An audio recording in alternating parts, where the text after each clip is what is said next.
Hello everyone, आप सभी का स्वागत है योर हिंदी नोट्स पर। आज हम इस वीडियो में जिस कविता के बारे में बात करेंगे वो है अकाल और उसके बाद।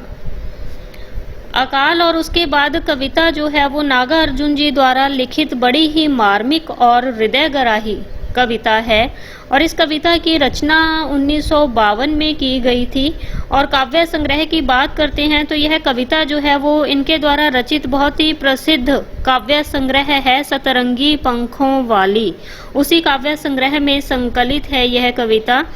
और जब कविता को देखते हैं तो ये देखने में बड़ी ही छोटी और बहुत ही सरल लगती है, परंतु अर्थ और भाव बोध की दृष्टि से हम जब इस कविता को देखते हैं तो ये बड़ी ही गहरी और संवेदनशील प्रतीत होती है और बहुत ही छोटी कविता है। और इसकी रचना जो है केवल 8 पंक्तियों में ही की गई है, जिसमें कवि ने अकाल के समय और उसके बाद की परिस्थितियों का सजीव अंकन किया है। नागार्जुन की कविता जो है वो आम आदमी के जीवन को समग्रता में देखती है और वे अपने रचनात्मक वैशिष्ट्य में नकारात्मक और सकारात्मक दोनों स्थितियों का चित्रण करते हैं। और इस कविता में भी जो नागार्जुन है उन्होंने ऐसा ही कुछ किया है। ठीक है, मतलब नकारात्मक और सकारात्मक दोनों स्थितियों का चित्रण नागार्जुन ने अकाल और उसके बाद कविता में किया है। जब कविता की बात करते हैं तो एक तरफ उन्होंने अकाल के समय मानव ही नहीं मानवेतर जगत को भी बेबसी और भूखमरी के कारण शिथिल चित्रित किया है, और दूसरी ही ओर अकाल के बाद ज्यों ही दाने घर के अंदर आते हैं संपूर्ण मानव और मानवेतर यहाँ तक के जो जड़ जगत है उसमें भी चेतना का संचार होता हुआ प्रतीत होता है। मतलब नकारात्मक और सकारात्मक दोनों दृष्टियां जो है वो नागार्जुन जी इस कविता में लेकर चलते हैं।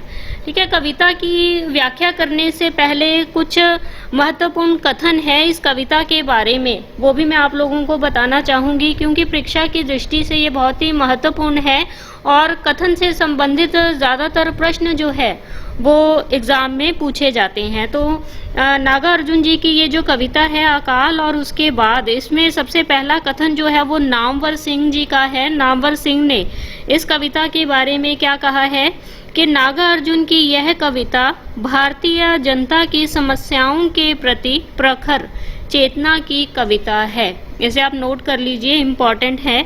और दूसरा कथन जो है डॉक्टर रामविलास शर्मा जी का है। उन्होंने इस कविता के बारे में कहा है कि नागार्जुन की ये कविता परिस्थितियों और घटनाओं पर चोट करके मानवीय संवेदनाओं को उद्घाटित करती है।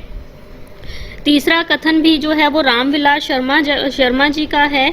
उन्होंने कहा है कविता के बारे में, कविता में जिस संवेदना की बात की गई है उसके बारे में ये रामविलास शर्मा जी का कथन है कि ऐसा वर्णन मात्र कविता का ही हिस्सा नहीं है बल्कि जीवन का हिस्सा है, बिल्कुल सच्ची घटना है। तो ये इम्पॉर्टेंट चीज़ें हैं, आप लोगों ने ध्यान में रखनी है। आगे हम इस कविता की व्याख्या करेंगे। कई दिनों तक चूल्हा रोया, चक्की रही उदास, कई दिनों तक कानी कुतिया सोई उनके पास, कई दिनों तक लगी भीत पर छिपकलियों की गश्त, कई दिनों तक चूहों की भी हालत रही शिकस्त। तो इन पंक्तियों में कवि ने अकाल की भीषण स्थिति का चित्रण किया है। यह अकाल की स्थिति जब आती है तो अनाज के अभाव के कारण मानव ही नहीं बल्कि अन्य जीवों की भी जो दशा है वो बड़ी ही दयनीय हो जाती है। अकाल पड़ने की वजह से आम आदमी का जीवन जो है वो बहुत ही कठिन हो जाता है। अनाज ना होने की वजह से कई दिनों तक चूल्हा जो है वो नहीं जलता और ना ही चक्की चलती है, जिससे लोगों की दशा जो है वो बड़ी ही पतली हो जाती है, बड़ी ही दयनीय हो जाती है। और भूख और प्यास और अकाल की स्थिति जो उत्पन्न होती है उसकी वजह से जो कानी कुतिया का मतलब यहाँ पर किसी पालतू जानवर से लिया जा सकता है। ठीक है, वो भी क्या है, खाना ना मिलने की उम्मीद में वही अन्य प्राणियों के साथ चूल्हे और चक्की के पास पड़ी रहती है। और यहाँ तक कि जो दीवारें हैं उन पर जो छिपकलियाँ रेंगती हैं वो भी कीड़े मकोड़ों की उम्मीद पर कई दिनों तक दीवारों पर पहरा देती रहती हैं। और कई दिनों तक वह छिपकलियाँ भी जो है उन्हें भी कोई कीड़ा मकोड़ा जो है वो नसीब नहीं होता, और खाने की तलाश में जो छिपकलियाँ हैं वो उन्हीं दीवारों पर रेंगती हुई दिखाई देती हैं। और छिपकलियों के साथ साथ जो चूहे हैं उन्हें भी क्या है, खाना नसीब नहीं होता। खाना ना मिलने के कारण वो भी बहुत परेशान हो गए हैं और उनकी हालत भी जो है बड़ी ही पस्त होती जा रही है, बड़ी नाजुक होती जा रही है। मतलब यहाँ पर उन्होंने मानवीय दशा कैसी होती है उसका तो वर्णन किया ही है, साथ ही साथ अन्य जो प्राणी है, अन्य जीव जंतु हैं, वो भी अकाल के कारण कितना प्रभावित हो जाते हैं उसके बारे में जो है नागार्जुन जी ने इस कविता में बताया है। आगे है, दाने आए घर के अंदर कई दिनों के बाद, धुआं उठा आंगन से ऊपर कई दिनों के बाद, चमक उठी घर भर की आंखें कई दिनों के बाद, कौवे ने खुजलाई पांखें कई दिनों के बाद। तो इन पंक्तियों में कवि ने क्या है, अकाल के बाद की स्थिति का चित्रण किया है। मतलब अकाल खत्म होने के बाद घर में जब अनाज के दाने आते हैं तो उनकी महत्वता का पता चलता है कि कितना ज़्यादा महत्व है अनाज का हमारे लिए।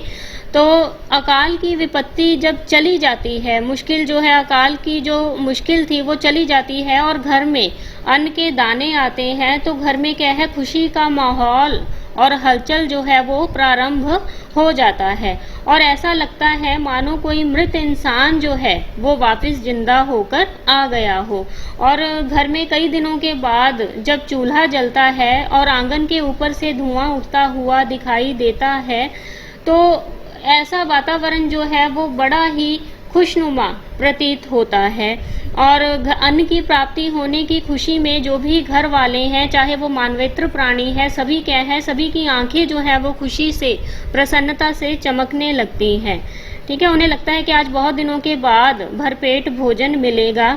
ठीक है, यही सब सोचकर सभी क्या है, खुशी और आनंद का अनुभव करते हैं। और घर में जब धुआं उठता हुआ दिखाई देता है तो कौवे को भी भोजन पाने की आशा हो जाती है और वह भी प्रसन्नता से भरकर अपने पंख खुजलाने लगता है। और इसी तरह से संपूर्ण वातावरण जो है उसमें खुशी का माहौल छा जाता है। ठीक है, तो इस कविता की भाषा के बारे में जब बात करते हैं तो भाषा जो है वो बड़ी ही सहज और सरल है। मतलब कविता को पढ़ते पढ़ते ही इसके अर्थ जो है वो साथ के साथ समझ में आ जाते हैं। और साथ ही साथ ये एक बिंबात्मक काव्य है और इसमें वर्णनात्मक शैली का प्रयोग किया गया है।